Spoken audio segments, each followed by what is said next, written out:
सभी प्रखंड कृषि समन्वयक, कृषि सलाहकार, गांव से आए हुए हमारे किसान बंधु, सामाजिक कार्यकर्तागण करें और कब करें। जब हम बेहतर कार्य करेंगे तभी हम अपने आप को बेहतर दिशा में आगे आ पाएंगे और अपने को स्वस्थ महसूस हो पाएंगे। और जब हम स्वस्थ रहेंगे तो उसी आशा और विश्वास के साथ अपने परिवार के लोगों को भी स्वस्थ रखने का प्रयास करेंगे।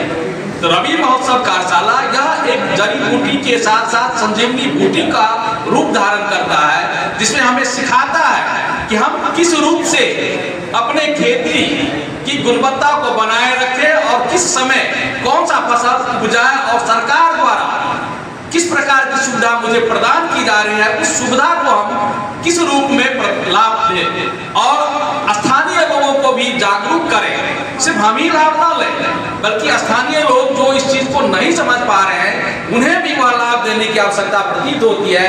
तभी हम हर किसान तक वह योजना, वह नीति, वह तकनीक पहुंच पाएगी और हम सफल हो पाएंगे। जैसा कि अभी हम लोग सांबा, कोदो और मरुआ पर चर्चा किए थे। सांबा के साथ साथ जो सांबा एक परंपरागत कृषि का एक रूप धारण किया था जो अब विलुप्त प्राय हो गया है। कोदो भी अपने क्षेत्र में नहीं है, लेकिन जो दियारा क्षेत्र, जो मिनी हम लोग का दियारा क्षेत्र कहा जा सकता है, बागमती नदी के भीतर वाला पार्ट, वहाँ हम लोग उड़द की खेती कर सकते हैं।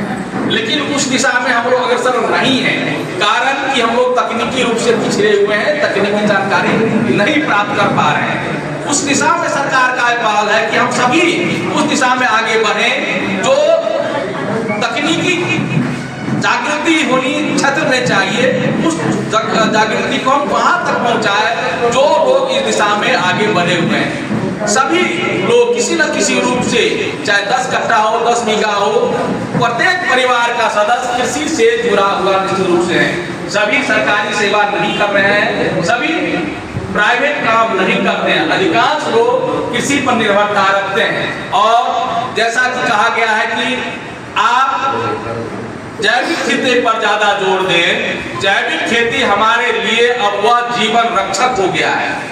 जो परंपरागत खेती पहले हम लोग किया करते थे उसमें उत्पादकता बहुत कम हुआ करती थी।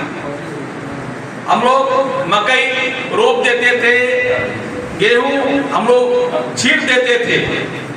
अब उसमें भी, गेहूं में भी एक बदलाव आ गया है, क्यारी बना के रोपा जाता है और उसमें हम लोग जैविक जो हमारा खाद का निर्माण हो रहा है उसका प्रयोग हम करने लगे हैं। परिणाम आपके सामने है। जो 1 कट्ठा में 1 मन होता था, अब आपको 1 क्विंटल का रूप धारण कर लिया है। यह तकनीकी बदलाव ही हमें इस दिशा में ले गया है। हमारी जनसंख्या जिस तरह से बढ़ी और धरती की जो क्षेत्रफल है वह लोगों के वृद्धि होने के कारण खेती में जो कमी आई, खेती का तात्पर्य उसके एरिया में जो कमी आया उसका भरपाई हमारा तकनीकी खेती प्रदान कर रहा है, तकनीकी रूप प्रदान कर रहा है और उसमें हमारे किसान बहुत सक्रिय हैं। आज हमने देखा है राजकीय उत्तरी में इतना बेहतर तरीके से खैनी का खेती किया जा रहा है, गेहूं की खेती की जा रही है। वहाँ खैनी के साथ साथ उसमें मकई भी बोया जा रहा है। यानी एक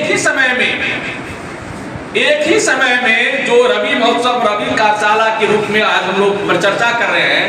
आज जो अभी रबी का समय है, उसी रबी के समय में एक ही समय में 2 फसल हम लोग उपजाते हैं। साथ राज्य के लिए, समाज के लिए, गांव के लिए, परिवार के लिए उपयोगी होगा। और जो कृषि हमारे देश की एक परंपरागत के साथ हमारा मूल स्तंभ है जीवन जीने का, और कृषि के माध्यम से हम लोग बहुत आगे बढ़ते जा रहे हैं। उसी दिशा में पुनः अपने को स्थापित करते हुए एक आर्थिक वातावरण को बनाए जिससे हमारा समाज एक सफलता की ओर अग्रसर हो सके। बहुत बहुत धन्यवाद। तो अभी हम लोग का यही फोकस है कि आप लोग रासायनिक खेती कर रहे हैं तो ठीक है, पर साथ ही साथ आप कुछ प्राकृतिक के ऊपर भी जोर लगाइए। कैसे लगा सकते हैं आप? जैसे मान लीजिए सीड ट्रीटमेंट कर रहे हैं, आप बीज में ट्रीटमेंट करते हैं जब रोपण से पहले, तो उसको आप जैसे रासायनिक ना देकर, जैसे बेबिस्टिन ना देकर आप उसको बीजामृत कर सकते हैं। मैं ये तो जानती हूँ कि शायद आप लोगों के सबके घर में एक मवेशी तो मौजूद है, तो गोबर बहुत बड़ी बात नहीं है। आप लोगों का गोबर गोमूत्र एक इजीली उपलब्ध हो सकता है आपको अपने घर में। तो उसके साथ साथ आपको चाहिए कुछ बेसन और चाहिए बहुत ही एकदम न्यूनतम चीज़ें। तो अगर आपके पास घरेलू पद्धति से अगर आप बीजामृत कर सकते हैं, पानी के साथ उसको घोल मिला के अगर आप बीजामृत देते हैं चूना डाल के, तो आपका सीड ट्रीटमेंट भी हो जाएगा और वो प्राकृतिक रूप से होगा। साथ ही साथ आप बीजामृत के सिवा, जैसे हम लोग बोलते हैं कि हम लोग को हमेशा ये ध्यान रखना चाहिए, जैसे अभी कुछ समय पहले जो वक्ता बोल के गए कि हम लोग को ऑर्गेनिक खेती यानी कि जैविक खेती के ऊपर ध्यान देना है। तो जैविक खेती और प्राकृतिक खेती में बहुत तो ज़्यादा अंतर नहीं है, पर यही देखा गया कि आपको जितना कम से कम इनपुट, यानी कि हम लोग का खेती का दो चीज़ बहुत ज़्यादा जरूरी है, कम लागत और ज़्यादा उत्पादन। जितना आप कम लागत, जैसे हम लोग का फोकस एरिया बस यही रहेगा कि आपका जो लागत खेती में लग रहा है वो कितना कम हो पाए और आपका जो उत्पादन या उत्पादकता वो कितना ज़्यादा से ज़्यादा। ये कंपोस्ट का योजना आ गया है और प्रत्येक पंचायत में एक एक बनेगा। उस 5 गो टैंक बनेगा, 10 गुने 3 2.5 का बनेगा। उसमें एक टैंक का 5,000 का अनुदान प्राप्त होगा। तीसरा बात है मैडम का था कि 2600 पंचायत में हम भ्रमण करके किसानों को जैविक का प्रोत्साहन करेंगे। तो जैविक तो हम देख रहे हैं जहाँ तहाँ सभी जगह जैविक का काम हो रहा है, लेकिन मैडम के सोच है कि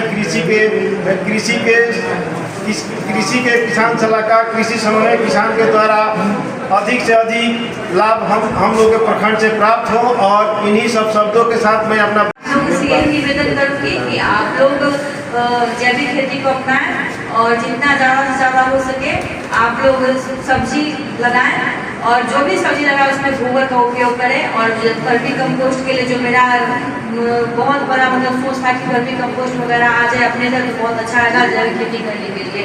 तो अब एग्रीकल्चर ऑफिसर साहब को बताएं हैं कि ऐसा होने जा रहा है, तो ये बहुत बड़ी खुशी की बात है आप लोग के लिए।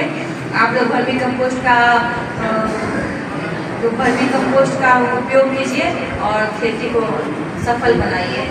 नमस्कार, मैं हूं पत्रकार धीरेन्द्र ब्रह्मचारी।